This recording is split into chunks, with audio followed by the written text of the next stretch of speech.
Kemudian, nah yang paling penting di sini ya di keterangan ya, karena deposit itu sebenarnya gelondongan dia. Kita deposit akunnya hanya satu, yang membedakan hanya keterangannya saja di sini ya. Jadi harus jelas untuk keterangannya.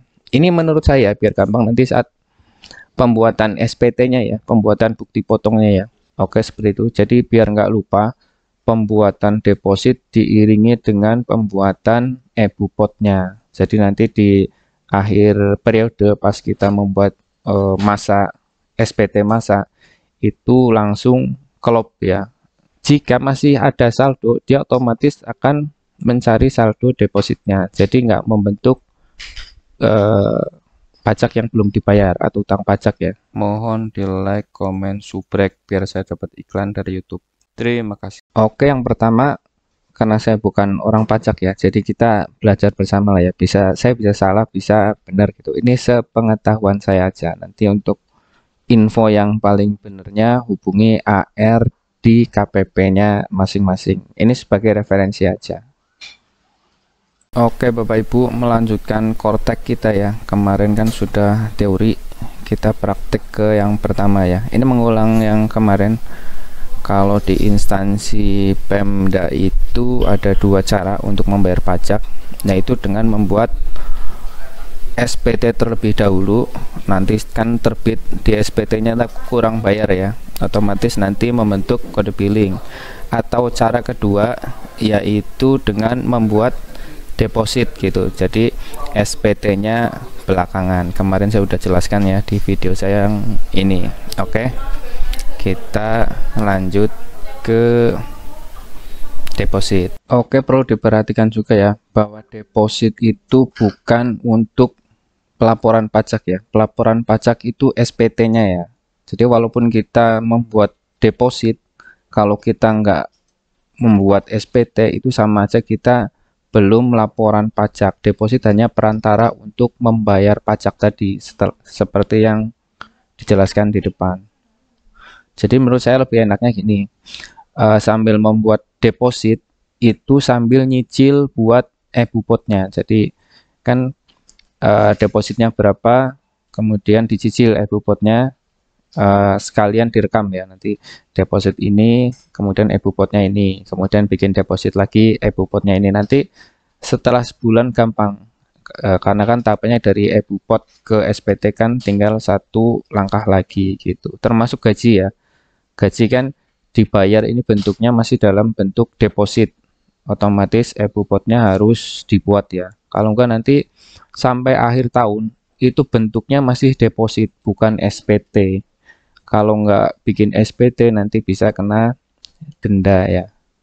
Oke, seperti itu. Jadi biar nggak lupa, pembuatan deposit diiringi dengan pembuatan ebupotnya. Jadi nanti di akhir periode pas kita membuat masa SPT masa itu langsung klop ya. Nggak usah mencari dari awal lagi. Karena kita sudah membuat sesuai dengan alurnya tadi, deposit kemudian dibuat bukti potongnya. Itu menurut saya.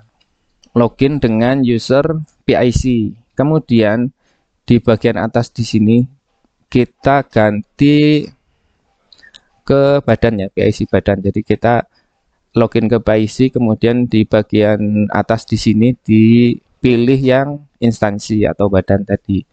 Setelah itu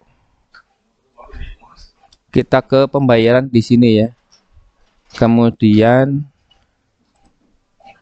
pilih laporan mandiri kode billing di sini. Setelah itu tahapannya seperti ini. Pertama ya, muncul seperti ini, kemudian klik lanjut. Nah, di sini di tahap nomor 2 itu ketik di sini deposit gitu, dep gitu. Nanti muncul akunnya itu 411618. Kemudian, nah yang paling penting di sini ya di keterangan ya, karena deposit itu sebenarnya gelondongan dia. Kita deposit akunnya hanya satu, yang membedakan hanya keterangannya saja di sini ya. Jadi harus jelas untuk keterangannya. Ini menurut saya biar gampang nanti saat pembuatan SPT-nya ya, pembuatan bukti potongnya ya. Jadi satu deposit, satu bukti potong gambarannya seperti itu. Jadi nanti kalau di SPM itu misalnya ya mau dilampirin deposit, berarti urainya seperti ini. Jadi nanti pas pembuatan bukti potongnya gampang. Ya, ini contohnya gaji. Untuk gaji kita cantumkan begini urainya. Ini versi saya ya, nanti yang lain menyesuaikan ya. 411211 berarti akunnya nanti ya. Kemudian PPh 21 gaji bulan Februari 2023. Nah, yang penting di sini itu adalah masa pajaknya harus ada ya, karena kalau di deposit itu gelondongan. Masa pajak itu kan nanti menentukan SPT-nya ya, SPT bulan apa gitu. Nah, ini kan gaji bulan Februari, berarti nanti ada di SPT bulan Februari. Kemudian akun pajaknya, ini biar gampang melacaknya ya.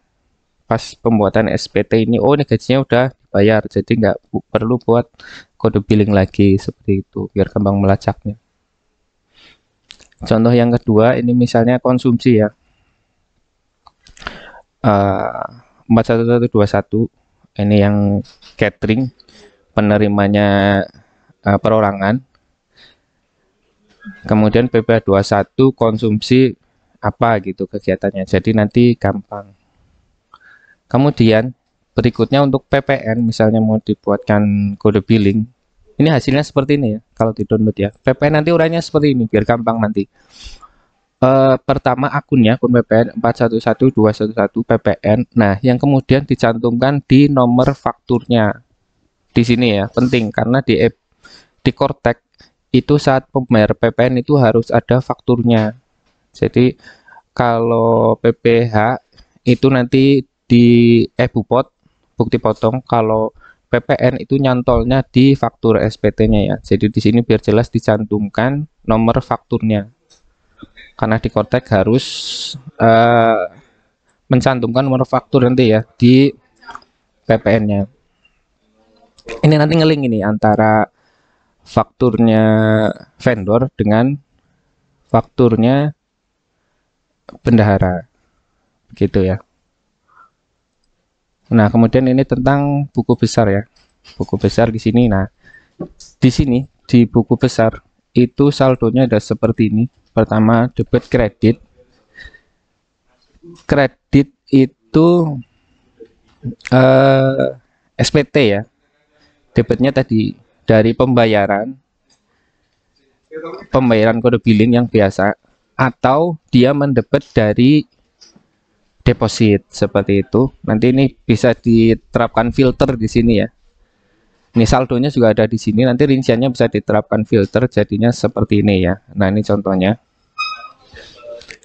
SPT dia akan debit, nilainya minus. Kemudian untuk pembayarannya di sini itu kredit ya. Baik pembayaran yang dari billing, pembayaran setelah SPT kan muncul kode billing ya. SPT misalnya kita buat SPT pajak terutang, nanti otomatis membentuk kode billing ya, itu dibayar bisa. Nanti dia sama ya di sini pembayaran ya ada di kredit, nilainya positif. Kemudian SPT-nya kan negatif, makanya jadinya nanti akan balance ya antara SPT dan pembayarannya.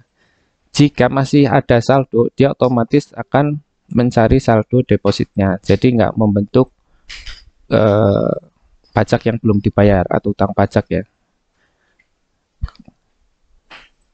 Seperti itu.